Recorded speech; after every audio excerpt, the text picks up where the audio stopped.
So I'm sitting in the Seattle Tacoma airport lounge, waiting for a flight, and I'm looking at Bernie Sanders' latest screed about AI, where he proposes that the solution to the U.S.'s AI woes is for the government to nationalize big tech companies and take 50% ownership of each of them. Let's just say, no. One of the ironies, one of the many ironies that's hit me lately as AGI moves toward realization and the world at large starts to understand AGI is really coming soon. One of the ironies I find is that the left wing of U.S. politics, which in many ways I'm super sympathetic with, and I agree with on a lot of things, the left wing is sort of diametrically opposed to what I think is right on the issues that are most critical to my own work, which is AI and cryptocurrency, right? I mean, on social policy, I tend to be very strongly in favor of the government helping out the poor and the disadvantaged, right? And my mother ran this social welfare program for her whole career, and I get a very solid understanding.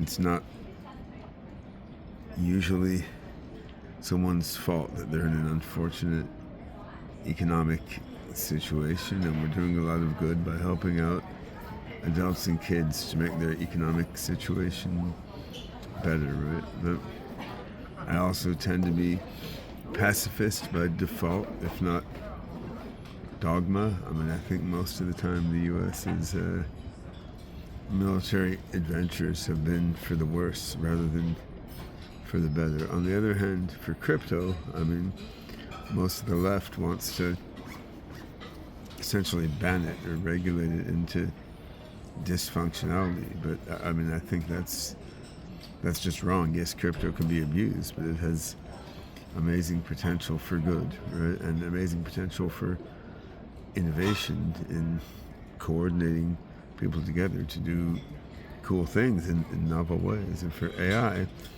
again, the left wants to regulate it into submission, and I mean, the thinking is if advanced AI will take people's jobs, kill the AI because people need jobs, and it's a very limited, short-sighted way of looking at things. I mean, over-regulating AI is going to be way worse than just letting it self-organize and evolve. Indeed, there could be some optimal AI regulations that would help guide AI development in a positive direction, but essentially none of the AI regulations actually proposed are of that nature. Almost all of them would make things worse rather than better. So we're a lot better off with minimal AI regulation than we are with dumbass AI regulations that will hold back progress or just hand over ownership to those big companies that are best at playing along with and capturing regulators, right? And I think Bernie Sanders' recent proposal is along the lines of really bad ideas about AI regulation and AI government relationship proposed by left-wing thinkers, if you want to even call it that, whose heart is in the right place but whose mind is totally not in the right place, right? So let's go into a little detail. So Sanders says give 50% ownership of big tech companies to the government because AI models are based on everybody's data. So, I mean, what's right here is he wants to give agency control and share of the wealth to the general public, and that's the right thing to want, right? He's right that AI is not just another private sector product, right? Indeed, modern AI has been built on the accumulated knowledge, creativity, labor, culture, language, science, code, art, conversation, posts, trolls, and whatnot of the human species, right? So, indeed, if AI becomes a central productive force on the planet, which it soon will, its benefits should not accrue only to a few billionaires, VCs and big companies. So the moral intuition is sound, right? Sanders is finally seeing AI as a, civilization shaping force. AI will change everything, but the remedy, having the government take over and own half the shares of AI companies and the government appoint half the boards. This is going in an entirely right direction. This is going in an entirely wrong direction. My brain was possessed for a moment. One thing that's interesting to me here is the assumption that big companies are going to actually dominate the future of AI. It doesn't have to be the case, right? AGI is very powerful. AGI is very fast-moving, and something we don't fully understand. It's a very fragile assumption that AGI is going to be dominated by a few big companies. Sanders has understood AI is going to be big. He hasn't understood that the moat around big companies is not that wide or that deep, right? We have open source AGI projects. We have decentralized AGI projects. We have a huge amount of AGI innovation increasing all over the place, including, SingularityNet, ASI Alliance, Omega Claw, and so forth. There's also big AGI efforts outside the USA, right? So, trying to nationalize the current AI leaders, among the many, many other problems with it, is it's trying to build a whole policy around the assumption that these AI leaders won't get innovators dilemmaed out of the leadership roles that they're currently in, right? But let's just go along with it for a moment. May I have your attention, please?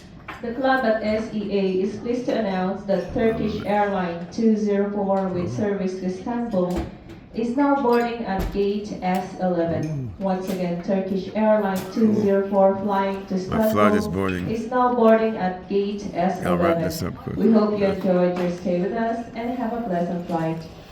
So, let's just assume, for sake of argument, that this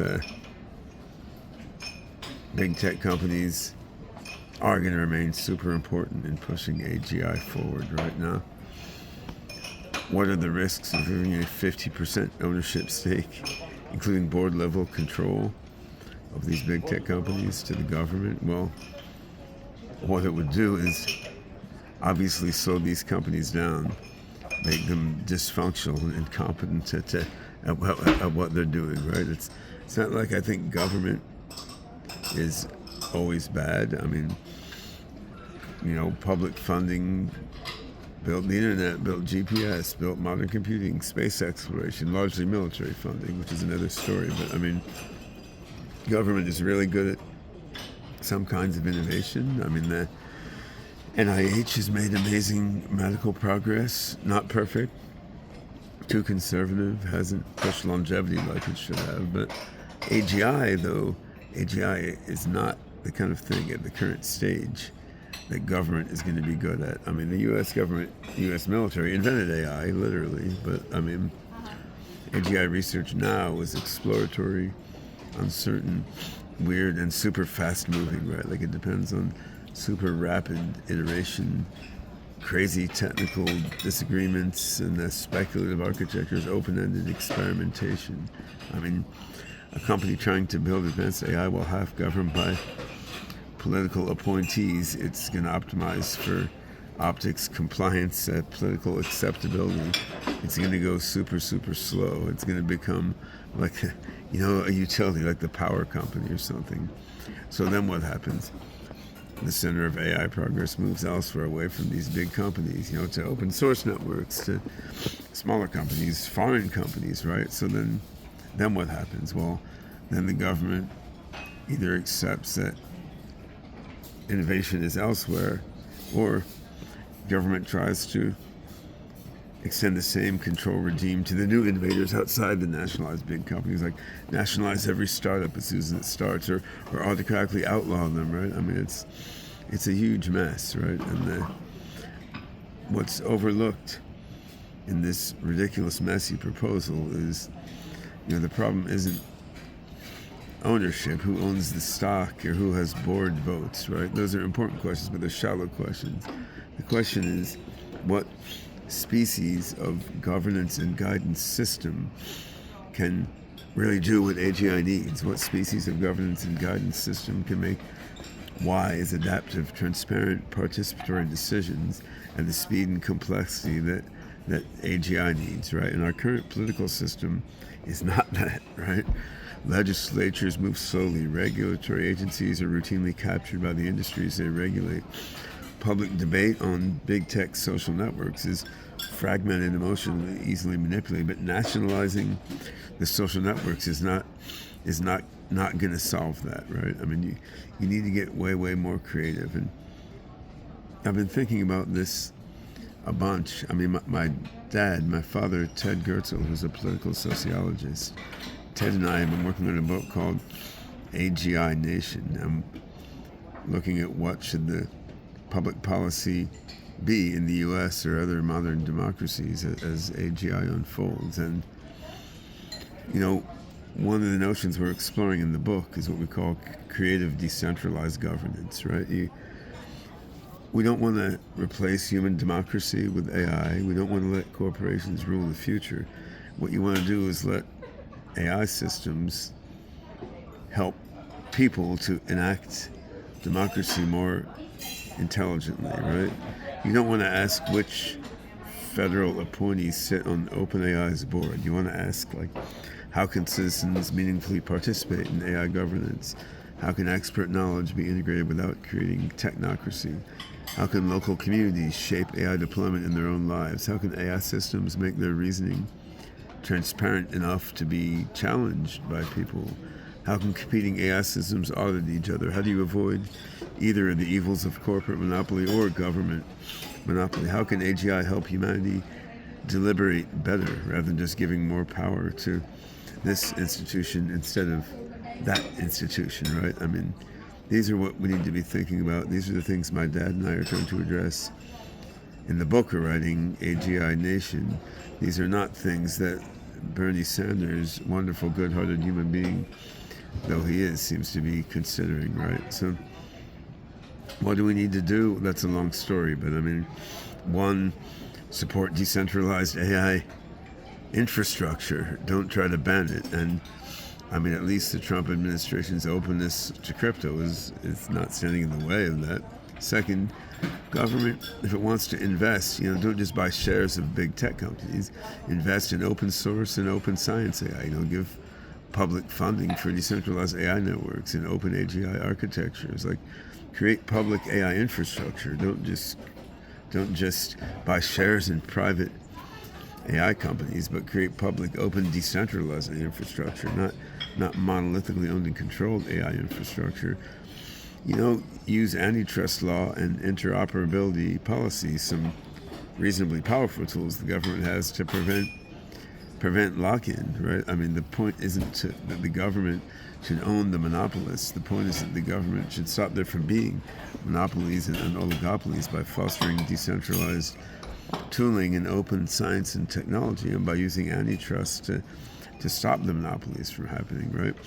The government can help create mechanisms for broad economic sharing that don't freeze innovation. So maybe we do want a sovereign wealth fund that helps give basic income, but this can be done other ways than the government owning shares of a few big companies. Say dividend flows from decentralized AI networks that the government helped fund, right?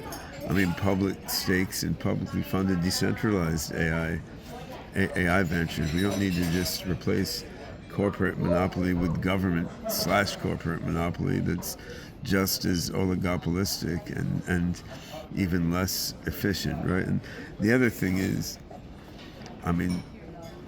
while focusing on the U.S. makes sense for those of us in the U.S., we need to also focus on the whole world, right? AI governance is global. It needs to be species-wide. And if we try to reform AI in a way that is just restricted to the U.S., in the end, whether we want to or not, we're pushing this, AGI race, arms race narrative, which is at best destructive and harmful, and at worst existentially catastrophic. The right long-term frame is not U.S. government ownership of U.S. AI companies. It's how do we foster the emergence of open, cooperative, international, decentralized institutions capable of guiding AGI for the benefit of all sentient beings, right? So yeah, Bernie is right to reject the idea that a handful of billionaires running a handful of tech companies should decide the future of AI and thus potentially the future of our species. He's right. The public deserves a share in the wealth generated from humanity's collective knowledge, that AI governance must be democratized, right? But such a blunt, stupid mechanism as giving the government 50% control of big tech companies, it would probably cause more harm than good. Fortunately, it has no chance of actually happening. We don't want the government to nationalize big AI. We want to assure that AGI does not become big AI in the first place, right? And fortunately, we kind of know how to do that. Like, we have better ways of building AGI than what big tech is doing, and that are suited for running an open, decentralized networks. We're getting more and more people interested in doing this. We could certainly use help. We could use help from the government, but trying to reify the current big AI oligarchy into an oligarchy government bureaucracy, that is not the way to do it, right?